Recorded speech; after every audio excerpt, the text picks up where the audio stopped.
Diz assim a palavra do Senhor: certamente a palavra da cruz é loucura para os que se perdem, mas para nós que somos salvos ela é poder de Deus. Pois está escrito: destruirei a sabedoria dos sábios e aniquilarei a inteligência dos inteligentes. Onde está o sábio? Onde está o escriba? Onde está o questionador deste mundo?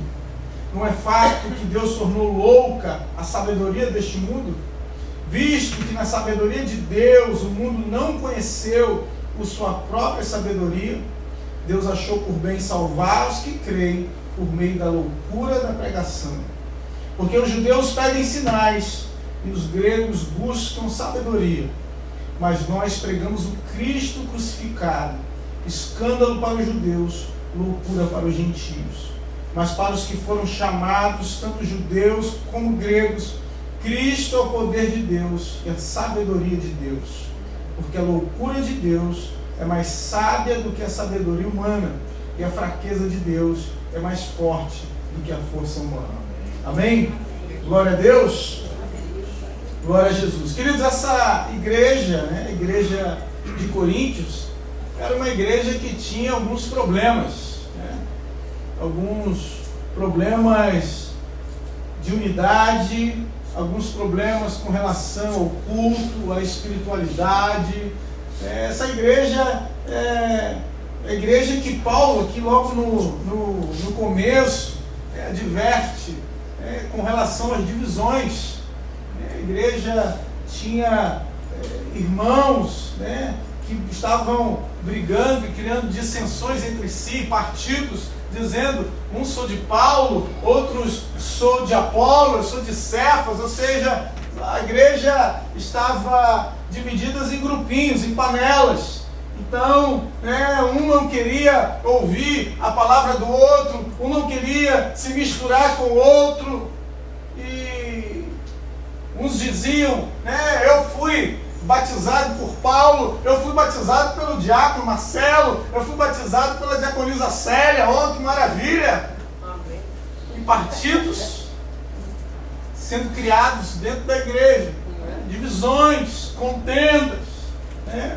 E Paulo aqui vem falar para nós acerca de uma mensagem, de uma palavra de sabedoria de Deus para nós, uma palavra de sabedoria para a igreja, uma palavra de sabedoria para a nossa vida hoje, uma palavra de sabedoria para nós. A gente sabe, queridos, que tudo que Deus criou, de tudo que Deus fez, Satanás de alguma forma tentou corromper a criação de Deus, e até a sabedoria Satanás tentou corromper. A palavra de Deus vai falar isso lá em Ezequiel, no capítulo 28, no verso 17, quando fala que Satanás corrompeu a sabedoria de Deus, ou tentou de alguma forma corromper aquilo que era a sua própria sabedoria. Satanás estava num estado de adoração, onde ele, tudo que ele fazia era adorar a Deus, era servir a Deus. Era um adorador em potencial. Tinha todas as capacidades e atributos para adorar a Deus. Era um anjo. Levantava uma asa, adorava a Deus. Tocava, cantava, louvava. Tudo que ele fazia era para louvor da glória de Deus. Era para ser assim. Mas Satanás corrompeu a sabedoria e tentou tomar o lugar de Deus, e tentou enganar. É por isso que dizem, até hoje, que o lugar mais rico que existe é o cemitério. Porque no cemitério nós vemos todo tipo de ideia, de potência que poderia ter sido criado, que poderia ter sido colocado em prática. Alguns até foram colocados em prática e conquistaram alguma coisa, mas no cemitério muitos morrem sem ver realizado o seu sonho, sem ver realizado o seu projeto, sem ver realizado o seu plano, sem colocar em prática. a sabedoria de Deus na sua vida, ou os propósitos de Deus na sua vida. Quem, conhece um artista, alguém que é um escultor, alguém que é capaz, de fazer alguma coisa, de construir alguma coisa com as suas próprias mãos, ele passa num terreno vazio ou no aterro do Flamengo, vê uma pedra, o cachorro acabou de fazer xixi na pedra. Você passou por aquela pedra milhões de vezes na sua vida. Para você é uma pedra comum, mas para o artista, ele enxerga uma obra de arte naquela pedra. Está passando num terreno, vê um toco de árvore, para você é só um toco. Se ele pedir para o dono do terreno, o dono dá de graça para ele. Mas para ele enxerga uma obra de arte. Imagine alguém que ganhou um toco de árvore, queridos. E essa pessoa foi para o seu ateliê, olhou para aquele toco, mediu e de repente, aqui eu posso criar algo maravilhoso. Posso criar uma obra de arte.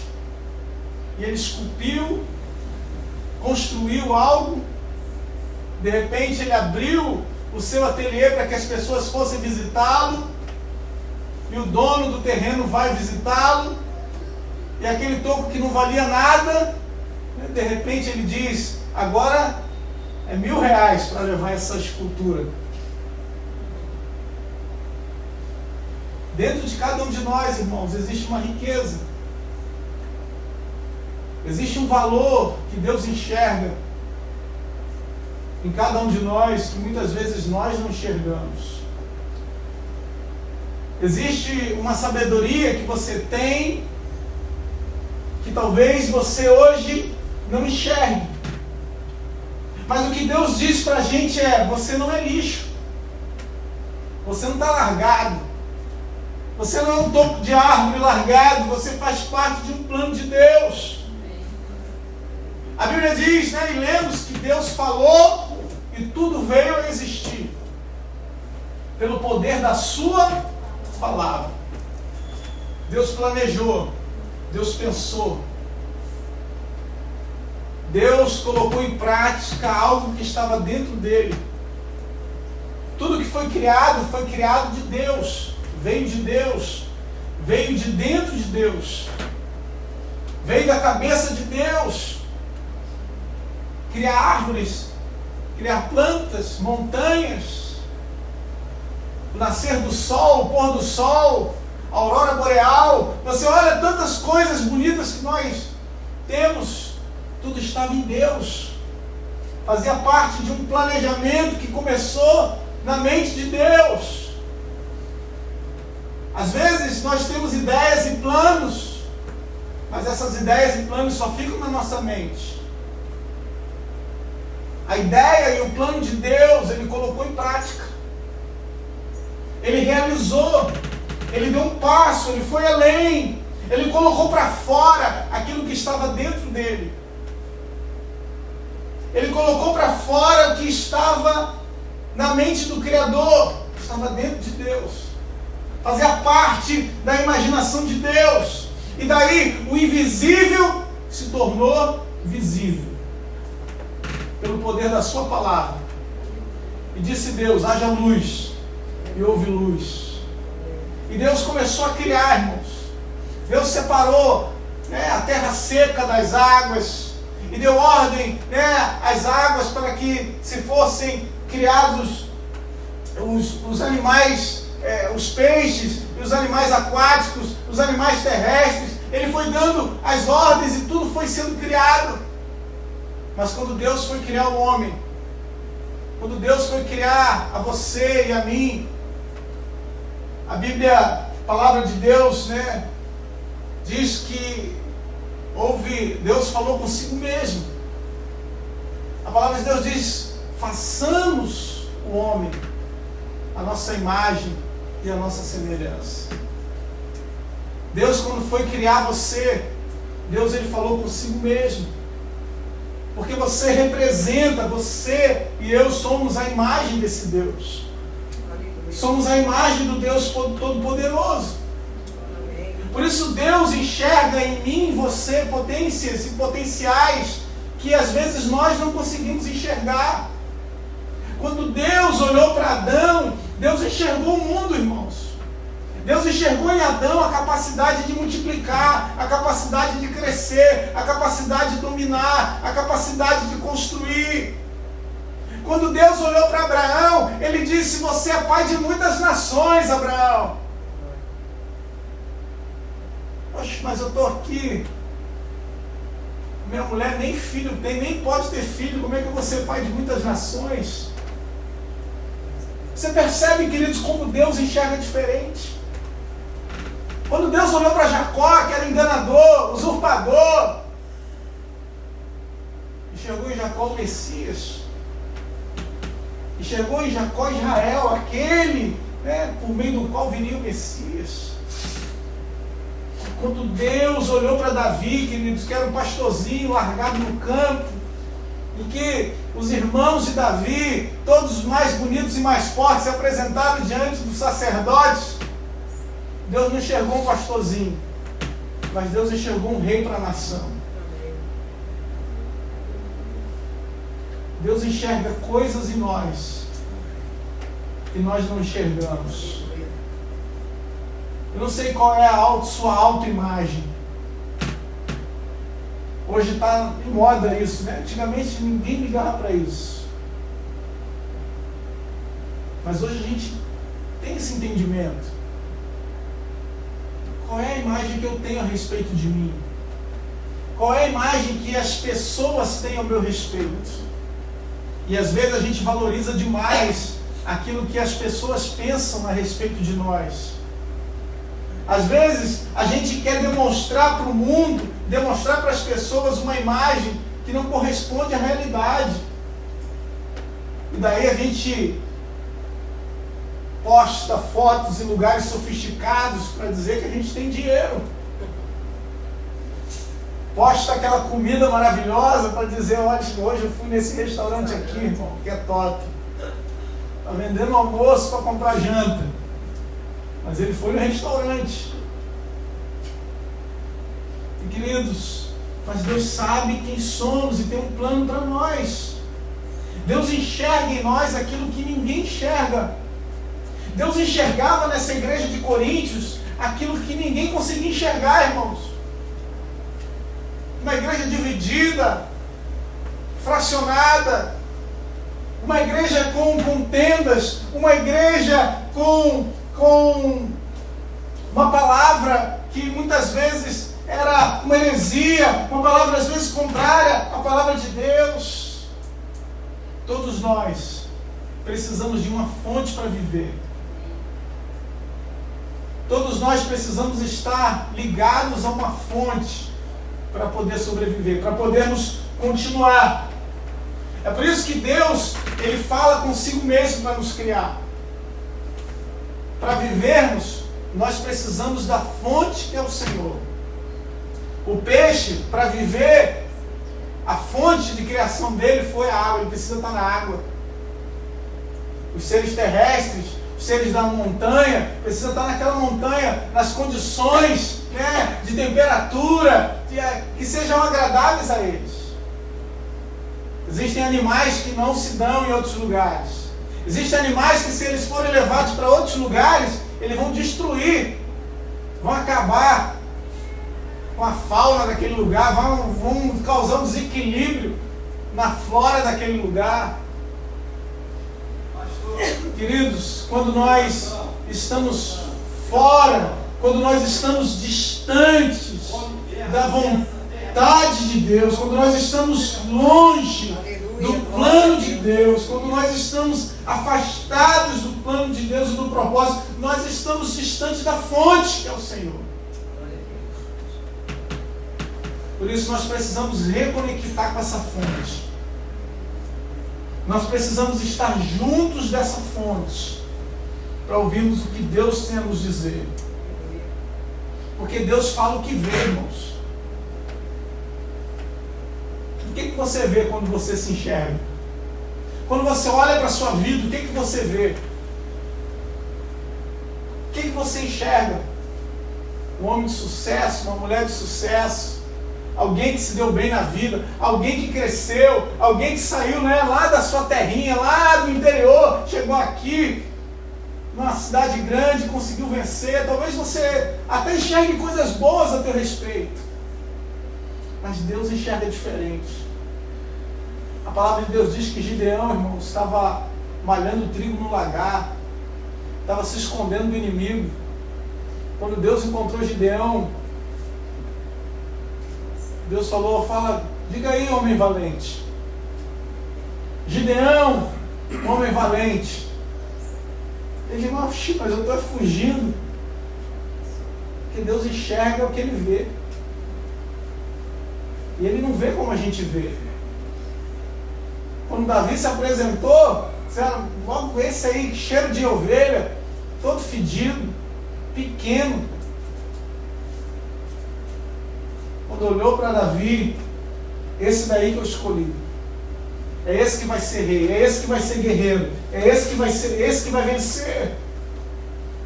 Quando Jesus olhou para Pedro, o nome de Pedro era Simão, e Simão significa instável, significa alguém que é vacilante, alguém que é submisso. Mas quando Jesus olhou para Pedro, disse, tu é pedra, tu é Pedro. Ele fala, ele nos muda o nosso nome muitas vezes, porque esse nome não é compatível com a realidade de Deus. A carapuça que colocaram sobre você, a capa que colocaram sobre você não é compatível com o nome que Deus tem para você. Então Ele muda o teu nome, Ele te dá uma nova vida, Ele te faz viver em novidade de vida. E é por isso que precisamos perguntar, né, o que Deus vê a meu respeito, o que Deus enxerga a respeito da minha vida, o que Deus enxerga a respeito da minha casa, o que é que Deus enxerga para mim, para a minha igreja, para o lugar onde eu estou inserido. A grande, vontade ou a grande necessidade de cada um de nós hoje não é nos enchermos mais de Deus. E às vezes a gente fica com essa ideia, quero me encher mais, me encher mais e me encher mais. E ele se enche mais e está transbordando já. Mas o que Deus quer é que você coloque Cristo para fora. Em que sentido? Não é expulsar Cristo da tua vida, não. Mas no sentido de refletir Cristo na sua vida. No sentido de olharem para você e verem Cristo na sua vida, nas suas ações, nas suas palavras. Então precisamos, nesse sentido, colocar Cristo para fora. Refletirmos a glória de Deus na nossa vida. Aquilo que estamos nos alimentando. A palavra que lemos aqui, queridos, diz que a palavra da cruz é loucura para os que se perdem, mas para nós que somos salvos é o poder de Deus. Essa palavra é a palavra que cria, é a palavra que forma, é a palavra que gerou todas as coisas, é a palavra de Deus, que para alguns pode ser doideira, loucura, ir para a igreja no domingo, ouvir uma palavra de Deus. Como é que pode isso ter mudado a vida dela? E é por isso que Deus te capacitou, queridos. Porque a única forma de haver salvação é por meio da pregação. A palavra diz, como ouvirão se não há quem pregue? Como vão conhecer? Como se ninguém foi enviado?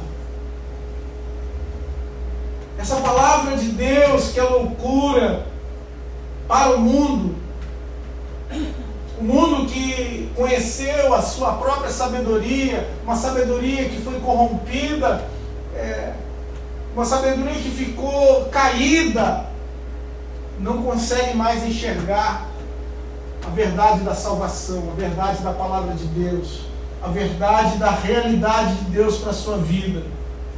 Naquele tempo, os judeus pediam sinais. Os gregos, a filosofia, estavam preocupados com sabedoria. E para muitos hoje, queridos, essa palavra, ela só vai se revelar, ou para algumas pessoas, elas acham que essa palavra só vai surtir efeito na vida delas se elas forem acompanhadas de algum sinal. Estão iguais os judeus, os escribas aqui representados. Pessoas que estão preocupadas e estão indo atrás de sinais e não da palavra. Pessoas que estão desesperadas atrás de um sinal vindo do céu, um sinal para a sua vida, uma cura, um milagre, alguma resposta. Enquanto a maior mensagem de Deus para a vida dela, a cruz, está sendo esquecida. Pessoas que fazem de tudo, vão para qualquer lugar que você falar, em busca de um sinal. Elas pagam, elas viajam, elas remuneram em busca de um sinal. Tivemos um escândalo, irmãos, não muito recente, mas lá no Goiás, de um homem que ele se dizia um espiritualista, e ele fazia sinais, e a economia da cidade girava em torno do trabalho que era feito ali. Esse homem depois foi acusado de assédio, e de uma série de coisas, estupro. Mas a cidade, a economia da cidade era baseada no trabalho espiritualista que era realizado ali. Ou seja, a fome por sinais, por milagres, por maravilhas, por curas, por alguma coisa que viesse ao encontro da necessidade das pessoas, fez com que elas viajassem, elas pagassem, elas doassem, elas fizessem o que fosse necessário para receberem uma mensagem, uma palavra, uma cura, um passe, o que quer que seja. E às vezes nós estamos também na casa de Deus e estamos querendo ver sinais. Só queremos crer se enxergarmos aquilo que Deus vai fazer. Os gregos buscavam a sabedoria. Os gregos buscavam uma palavra que estivesse alinhada com os filósofos da época. Uma palavra que estivesse alinhada com a filosofia daquele tempo. Com a filosofia que muitas vezes nos tirava do lugar de Deus, ou da vontade de Deus, do plano de Deus. Uma sabedoria que não vinha do céu. E é por isso que Paulo aqui diz: nós pregamos o Cristo crucificado, que é escândalo para os judeus e loucura para os gentios. Essa palavra de Deus é loucura, mas essa palavra frutifica, queridos. Essa palavra de Deus para o mundo pode não ser nada, mas essa palavra produz ou coloca para fora aquilo que você tem de melhor. Há uma riqueza dentro de você. A gente não canta isso? Há um tesouro dentro de você.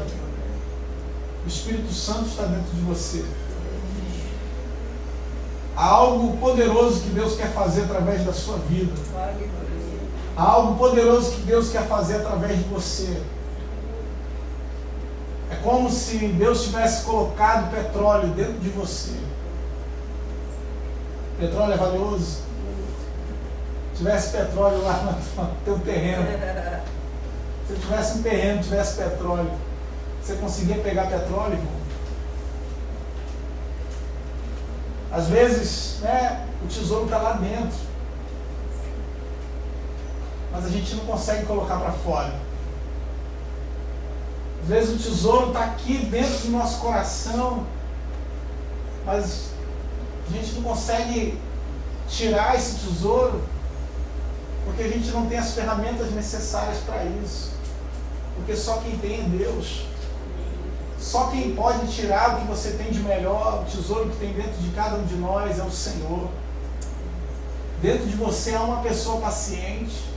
Dentro de você há uma pessoa curada. Dentro de você há uma pessoa sábia. Dentro de você há uma pessoa com temor de Deus. Dentro de você há uma pessoa cheia de fé. Dentro de você há uma pessoa que já recebeu milagres, já tem um homem e uma mulher de Deus. Dentro de você tem alguém que ouve a voz de Deus. Dentro de você tem alguém que chegou para impactar essa geração. Dentro de você tem alguém que ouve do céu a voz do Senhor e que fala na terra e acontece porque Deus é contigo. Aleluia. Dentro de você há uma potência, há um dunamis, uma dinamite, uma presença poderosa. Ou seja, Deus vê além da semente. Foi plantada uma semente no nosso coração. Será que eu não? Não. Foi plantada uma semente no teu coração. Talvez a gente enxergue só semente. Foi plantada a semente do Evangelho. A semente da palavra de Deus. Mas a gente pensa, essa semente muito pequena, essa semente que foi plantada lá atrás, há muito tempo, será que ela não vai crescer? Será que essa semente que Deus plantou no teu coração é para permanecer do jeito que está? Ou é para ela ser regada todo dia? E ela crescer, e ela gerar frutos, e ela multiplicar? Então Deus plantou algo nessa igreja aqui de Coríntios. Deus colocou algo especial nessa igreja. Que para o mundo pode parecer que é loucura. É doideira isso. Mas para nós que somos salvos, é o poder de Deus. É o poder transformador da palavra de Deus. Ou seja, Deus tem um propósito com você, igreja. Deus tem um propósito comigo. Deus tem um plano para a sua vida. Deus tem uma trajetória que Ele quer realizar junto com você. Quando você vai fazer um bolo, você não pega o material para fazer o bolo, né, irmã? Se eu fizer falar uma receita de bolo aqui para a irmã, né? A irmã vai saber dizer se esse bolo vai dar certo ou não. Se eu começar aqui a inventar aleatoriamente, ó, pega 4 xícaras de farinha de trigo, coloca ovo, coloca leite, aí daqui a pouco eu começo, coloca farinha de mandioca também, e depois coloca fubá, mistura tudo, e a irmã vai falar, meu Deus, isso daí vai virar uma bagunça. Vai virar qualquer coisa, né? Queridos, existem coisas que estão dentro de cada um de nós. Existem potenciais que estão dentro de cada um de nós. e que eles vão se revelar quando nós colocarmos em prática na nossa vida. Quando nós começarmos a agir conforme a vontade de Deus para nós, o plano de Deus para nós, o propósito do Senhor para a nossa vida, o propósito que Deus tem conosco, com cada um de nós.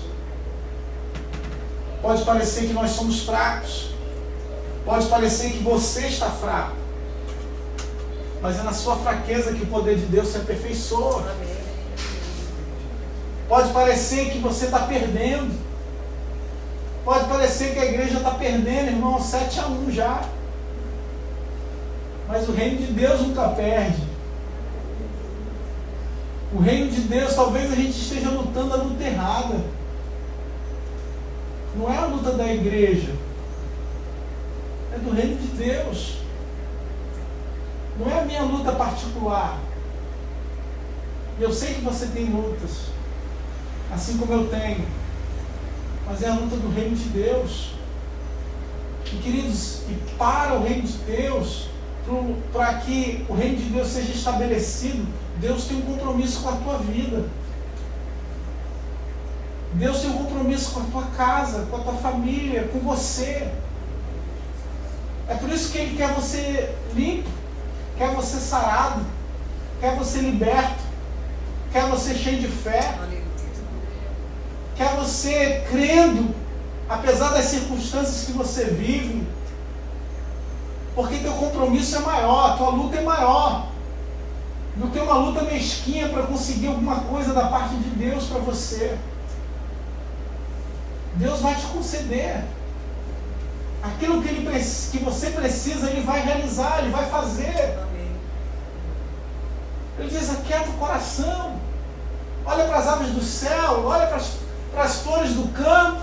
Nem Salomão se vestiu igual a elas em toda a sua glória, meu irmão.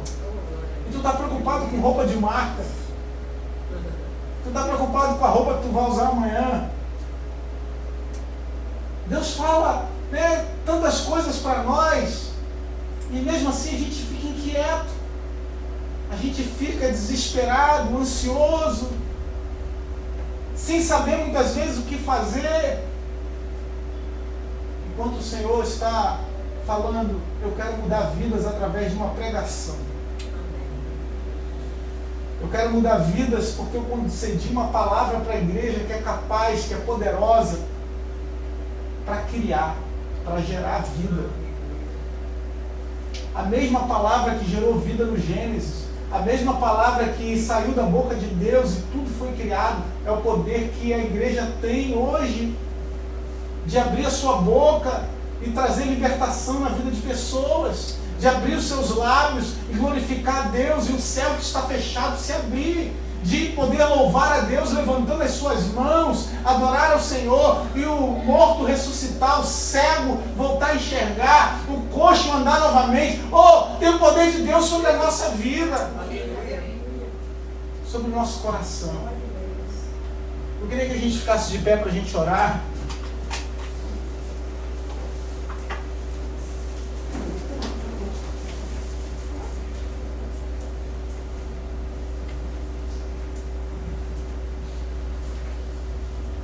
Aleluia, Espírito Santo.